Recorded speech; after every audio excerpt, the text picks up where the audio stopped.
আচ্ছা, এটা দেখো 13 নম্বরে কি বলছে, given that the x intercept of a line is twice its y intercept, মানে একটা লাইন যদি এক্স এক্সিসে সরি ওয়াই এক্সিসে যদি এম পয়েন্টে ইন্টারসেক্ট করে তাহলে তার এক্স এক্সিস ইন্টারসেপ্ট হবে 2m। এটাই বলছে যে given that the x intercept of a line is twice its y intercept okay, and that the line passes through the point of intersection of the line this and this. ওকে, তার মানে ওই লাইনটা কি করবে, এই দুইটা লাইনকে ইন্টারসেকশন পয়েন্ট দিয়ে পাস করবে। ওকে, সো আমি এই দুইটা লাইনকে ফার্স্টে কি করব, সাইমultaneously আমি সলভ করে ফেললাম, so I got this two points of intersection. Okay, so the line will pass through this point. Okay, now new formula, the equation of line with x and y intercept is like this: x by 2m plus y by m equal to 1, because our x intercept was 2m and y intercept was m. So the x intercept under x, y intercept under y, okay, is equal to 1. So তোমার যদি এরকম intussusception থাকতো যে x হচ্ছে 4 এ কাট করতেছে আর y এ হচ্ছে 2 তে কাট করতেছে, তাইলে এভাবে করে তুমি ইকুয়েশন গুলো বানাতে পারবা। ওকে, এটা একটা এটা একটা নিউ ফর্মুলা। ওকে, ফর্মুলাটা হচ্ছে এরকম: x by a plus y by b equal to 1। Okay, a হচ্ছে x এক্সিস ইন্টারসেপ্ট আর b হচ্ছে y এক্সিস ইন্টারসেপ্ট। y একটু দিব কেন? না, এটা y ডাবল বলছে নাকি x ডাবল বলছে? দেখো, বলছে হচ্ছে the x intercept of a line is twice its y intercept, মানে y যা হবে তার ডাবল হবে x, নট x এর ডাবল y। বুঝছো? ওকে, এখন দেখো, আমি হচ্ছে এইভাবে করে ইকুয়েশনটাকে এলসিএম নিতে পারি, এটা 2m, রাইট? এলসিএম নিলাম 2m, সো x এর সাথে তো অলরেডি 2m আসে, সো কিছু মাল্টিপ্লাই হবে না, সো y এর সাথে 2 দিয়ে মাল্টিপ্লাই হলো ইকুয়াল টু 1। সো দেন এই 2 টাকে সুইচ করলে হয়ে যায় 2m। ওকে, এখন আমরা কি জানি যে এই লাইনটা হচ্ছে কোন দিক দিয়ে পাস করে, এই যে এই দুইটা পয়েন্ট দিয়ে পাস করে না, রাইট? মানে ইন্টারসেকশন করে পেলাম যে এই দুইটা লাইনে ইন্টারসেকশন দিয়ে এই লাইনটা পাস করে। সো এই ইন্টারসেকশন পয়েন্টটাই হচ্ছে ওই লাইনের পয়েন্ট। মানে আমার ধরো একটা লাইন ছিল এরকম আর একটা লাইন ছিল এরকম, ওই লাইনের ইন্টারসেকশন পয়েন্ট দিয়ে যে লাইনটা পাস করে সেই লাইনটা নিয়ে we are working. Okay, so I already found the intersection point, which is this. Okay, and now using the intercept equation I already found the equation of the line, but here I have to find the value of m. So I can just put x and y value here. Okay, x এর জায়গায় আমি -3/13 দিব আর y এর জায়গায় আমি দিব 14/13। দেখো তো কত আসে এই পাশে আনসারটা।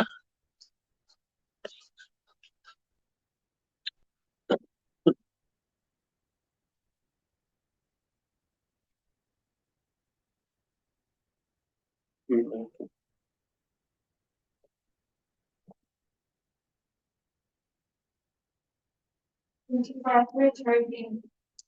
25/, সো এখানে অ্যান্সারটা আসে হচ্ছে 25/13 is equal two 2m, right? তাহলে তাহলে m এর ভ্যালুটা কি হবে, 2টাকে যদি তুমি ডিভাইড করে দাও 25/26 হয়ে যাবে। অলরাইট, সো এখন কথা হচ্ছে যে m পেয়ে গেছি আমরা, সো আমরা জাস্ট সিম্পলি কি করব, এই m এর ভ্যালুটা এই ইকুয়েশনে আমরা ইউজ করব এখন জাস্ট। ওকে, তো find the equation of the line x plus 2y is equal to 2 into 25/26. Okay, so it becomes x plus 2y is equal to 25/13. This is my equation of the line.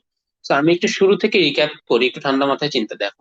ওকে, ওরা ফার্স্টে বলছে আমার y এক্সিসে যেই পয়েন্টে intersect করবে সেটা double হবে আমার x এক্সিস। তো যদি y এক্সিস m হয়, x এক্সিস হবে 2m। ক্লিয়ার? আচ্ছা, এরপর ওরা বলছে যে এইখানে দুইটা লাইন দেয়া আছে ইকুয়েশনের। ওকে, এই দুইটা লাইন হচ্ছে আমি ধরলাম এইটা একটা, এইটা আরেকটা। এই দুইটা লাইনের যে ইন্টারসেকশন পয়েন্ট, ওই ইন্টারসেকশন পয়েন্ট দিয়ে আমার লাইনটা পাস করবে। বুঝাইতে পারছি? তাহলে এই দুইটা লাইনের আমি যদি সাইমultaneous করে ওদের ইন্টারসেকশন পয়েন্টটা বের করে ফেলি, তাইলেই তো আমি এই লাইনের একটা পয়েন্ট পেয়ে যাচ্ছি।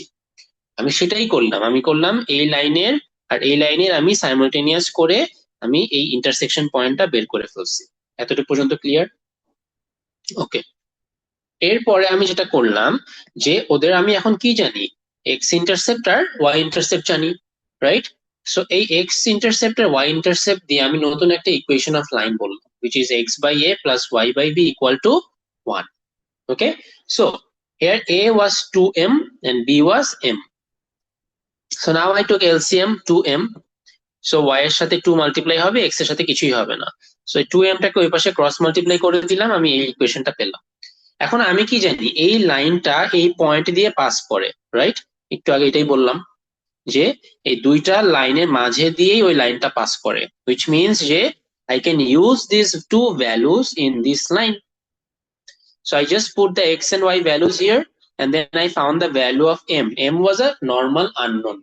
ওকে, সো m পাওয়ার পরে আমি কি করব, আবার m আমি আমার অরিজিনাল লাইনের ইকুয়েশন ইনপুট করে দিয়ে আমি just in terms of x and y equation of the line বের করে ফেললাম। বুঝছো? Okay, so number 14 or 13? 14. Okay, so the find the gradient of the line joining the points this and this. If b is the point eto, show that ab is equal to bc. Very easy. And that abc is equal to 90. If abc at the vertices of a square, find the coordinates of the fourth vertex d, hence or otherwise find the area of the square. Okay, এখানে আমি তোমাকে just step by step আমি বলি, you can do this as homework, very easy. So they have already given us this point and this point, right? So using these 2 points you can easily find the gradient of AC, right or wrong? You have already A and C point, so gradient of AC just put in the formula. Okay, done. So then they told us that B is a point like this, so show that AB is equal to BC. So what, তুমি ABC তিনটা পয়েন্টই জানো, so এদের length বের করবা, লেন্থের formula use করে length বের করবা, দেখবা কি দুইটা লেন্থই সেম আসবে, এটা প্রুফ, ডান। ওকে, তারপরে কি শো করতে বলছে যে ABC বলে 90 ডিগ্রি হবে। ABC যদি 90 ডিগ্রি হয় তাহলে তুমি এই যে এ বি দুইটার পয়েন্ট জানো, বিসি ওর দুইটা পয়েন্ট জানো। সো ফর এক্সাম্পল এ বির আমি গ্রেডিয়েন্ট বের করলাম m1 আর বিসির গ্রেডিয়েন্ট বের করলাম m2। তাহলে আমি কি জানি যে if this is 90 degree, both the gradient multiplied should give me -1. So if you get -1, then you can say that ABC is 90. এটাও shown, done. Okay, then they told us that A, B, C are the vertices of a square. Okay, so if these three are the vertices of a square, how to find D? Very easy. So now you can find the midpoint of AC, right? This will also be the midpoint of BD. Clear? So by using the midpoint of AC, by using this midpoint, okay, you can find BD, the coordinate of D. Okay, আমি এটা already আগের ম্যাথে করাইছি। ওকে, তোমরা যদি না জানো ওই আগের ভিডিওটা দেখলেই তোমরা এটা বুঝে যাবা। এআরসি তো তুমি জানোই, সো এআরসি এর মিড পয়েন্ট বের করবা, ওই মিড পয়েন্টটা ইউজ করেই তুমি বি আর ডি আবার মিড পয়েন্ট ইকুয়াল করে দিবা, ওইখান থেকে তুমি ডিটাকে আননোন বের করে ফেলতে পারবা। ওকে, এটা আমি করাই দিছি। ওকে, এটা দেখলেই পারবা, ইজি। ডিটা আননোন সেটা তোমার বের করতে হবে, ফোর্থ ভার্টেক্স। ওকে, ওকে, এখন তুমি যদি চারটা ভার্টেক্সই জেনে যাও তাহলে তুমি ইজিলি কি বের করতে পারবা, এরিয়া বের করতে পারবা। মনে আছে এরিয়া বের করার formula x1 x2 like that, you can find the area also. Okay, so if you have confusion is this math, do the previous maths, it will be very clear to you. Okay, এটা অনেক easy. আচ্ছা, হ্যাঁ, না না না, ও হ্যাঁ, ওইটাও একটা টেকনিক, ইজি টেকনিক, সেটা হচ্ছে if you just find one side of the square, then square it. স্কোয়ারের এরিয়া কি বলতো? লেন্থ স্কোয়ার, তাই না? তাহলে স্কোয়ারের যদি যে কোনো একটা সাইড বের করতে পারো, তাইলে ওটাকে স্কোয়ার করে দিলেই তো হয়ে গেল। বিকজ তুমি তো অলরেডি চারটা সাইডে এখন কোঅর্ডিনেট জেনে গেছো, রাইট? সো যে কোনো একটা সাইডে কি তুমি লেন্থ বের করতে পারবে না ডিস্টেন্সের ফর্মুলা ইউজ করে? সো ওইটাকে তুমি স্কোয়ার করে দিলেও এরিয়া চলে আসবে, এত লম্বা না করলেও হবে। Okay, easy. Okay, so this math is very easy. আচ্ছা, সো আমরা 15 নাম্বারটা দেখি। The line whose equation is this is the perpendicular bisector. আচ্ছা, ফার্স্ট জিনিস একটা জিনিস বুঝবা, পারপেন্ডিকুলার এন্ড বাইসেক্টর। আমি একটা লাইন আঁকলাম, এই লাইনটা হচ্ছে AB.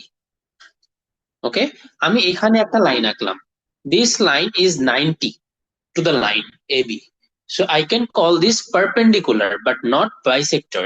If a line has to be bisector, it has to be in the center. So now I can call this line both perpendicular and bisector. এটা যদি মাথায় রেখো কিন্তু, বাইসেক্টর মানে কি বলতো? ওরা মাঝখানে ইন্টারসেক্ট করবে।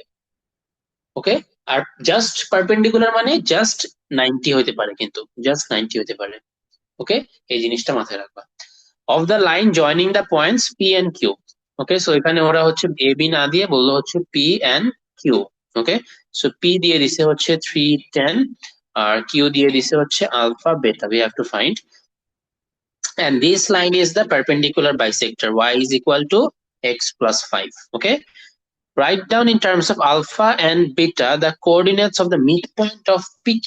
So if this is the midpoint, so I can find the midpoint, right? What is the formula of midpoint? Midpoint বের করার formula হচ্ছে x1 x2 divided by 2, y1 y2 divided by 2. So done. In terms of alpha beta, number 1 is done. Okay, so now I have to show that beta is equal to this and alpha plus beta is equal to this. I do not have to solve, but I just have to show. Okay, so আমি এখন কি করতে পারি দেখো, তোমরা কি দেখতে পারতেছো না যে এই লাইনটা আর এই লাইনটা এই পয়েন্টে ইন্টারসেক্ট করতেছে, রাইট? আর ওইটা কি, এটা এই যে মিড পয়েন্টটা, সেটা আমরা কি বের করে ফেললাম, তাই না? আচ্ছা, আরেকটা কি আমি এখান থেকে নিতে পারি বলতো? আরেকটা জিনিস আমি নিতে পারি, সেটা হচ্ছে এরা দুইজন কি বলতো 90 না? 90 হলে কি বলতো ওদের গ্রেডিয়েন্ট কি হবে বলতো? m1 into m2 equal to কি হবে? -1, রাইট? এটা একটা কন্ডিশন। আচ্ছা, সো তুমি দেখো এই যে লাইনটা দেয়া ছিল y is equal two x plus 5, এটাকে যদি আমি এভাবে কম্পেয়ার করি mx প্লাস c এর সাথে, এখানে কি মনে মনে একটা 1 আছে না? তাহলে এই লাইনটার গ্রেডিয়েন্ট কি বলতো? m1 হচ্ছে 1। সো এই লাইনের গ্রেডিয়েন্ট আমি বললাম, এটা গ্রেডিয়েন্ট হচ্ছে m1 which is 1, আর এই লাইনটার gradient m2 I do not know, I have to find, but I know a condition that if they are perpendicular it would be -1. So I can say m2 is -1 by m1, right? And what is the value of m1? 1. So the gradient is -1. So I know the gradient of what? This line, right? So now I can find the equation of this line, right or wrong? The equation of PQ. Equation of PQ. হ্যাঁ বলো। এটা হচ্ছে perpendicular লাইনের condition. If both lines are perpendicular, their gradient multiplied is -1. Okay? আচ্ছা। So now I will find the equation of PQ. Y minus y1 is equal to m x minus x1. So I know I can use any one point. So আমি হচ্ছে এখানে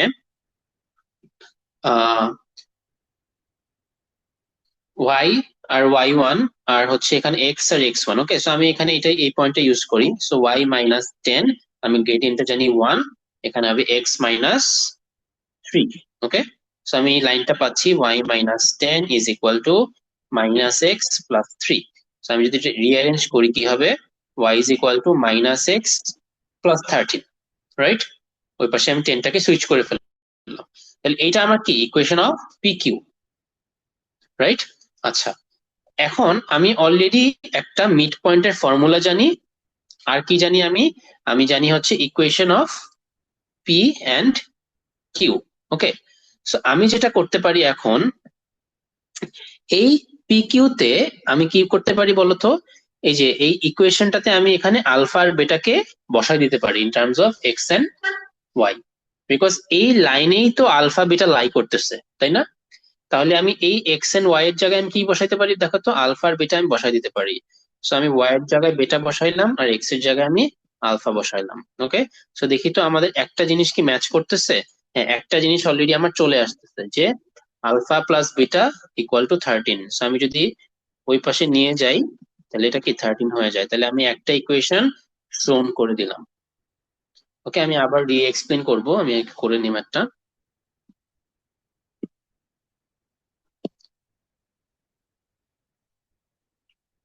আচ্ছা, এরপরে দেখো mid point. Okay, so এই যে এই mid পয়েন্টটা, এটা কি এই লাইনটাতেও লাই করে না, এই লাইনটাতেও তো লাই করে, তাই না?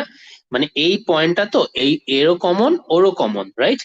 This point is common to both the line, so I can also input this point to this line. Okay, so আমি হচ্ছে y is equal two x plus 5 এ আমি এটাকে ইনপুট করব। Inputting input 3 plus alpha by 2 and 10 plus beta by 2 in y is equal to x plus 5. Okay, so y এর জায়গায় আমি কি বসাবো, 10 plus beta by 2, x এর জায়গায় বসাবো 3 plus alpha by 2 plus 5. Okay, so if I take LCM,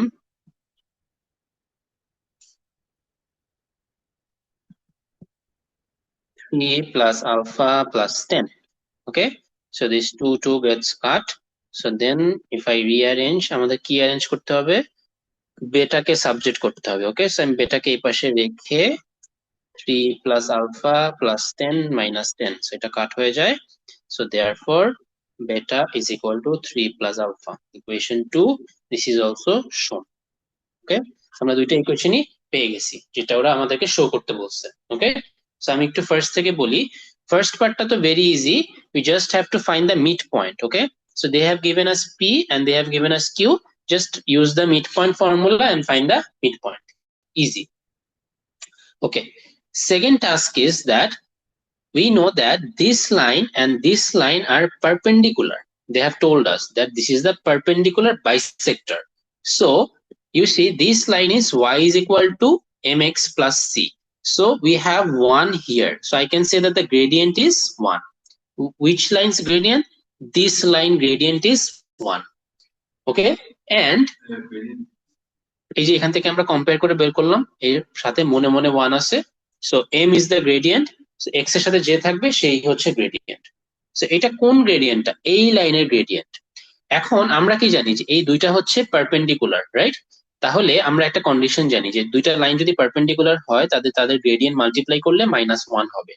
so আমি একজনের গ্রেডিয়েন্ট জানি 1, সো ওইটাকে আমি ডিভাইড করে আমি আরেকজনের গ্রেডিয়েন্ট বের করে ফেললাম, সেটা আসতেছে -1। এটা কার গ্রেডিয়েন্ট? এই পি কিউর গ্রেডিয়েন্ট।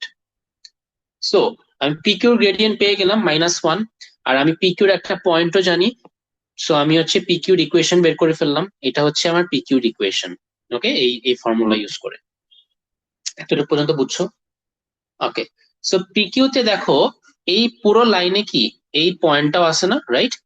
পিকিউতে যদি এই point x1 plus x2 divided by 2, y1 plus y2 divided by 2. ওকে, আচ্ছা, সো দেখো এই পিকিউ লাইনে কিন্তু এই পয়েন্ট দুইটাই বিলং করে। আমি ইকুয়েশন বের করছি কাকে ইউজ করে, একে ইউজ করে, তাই না?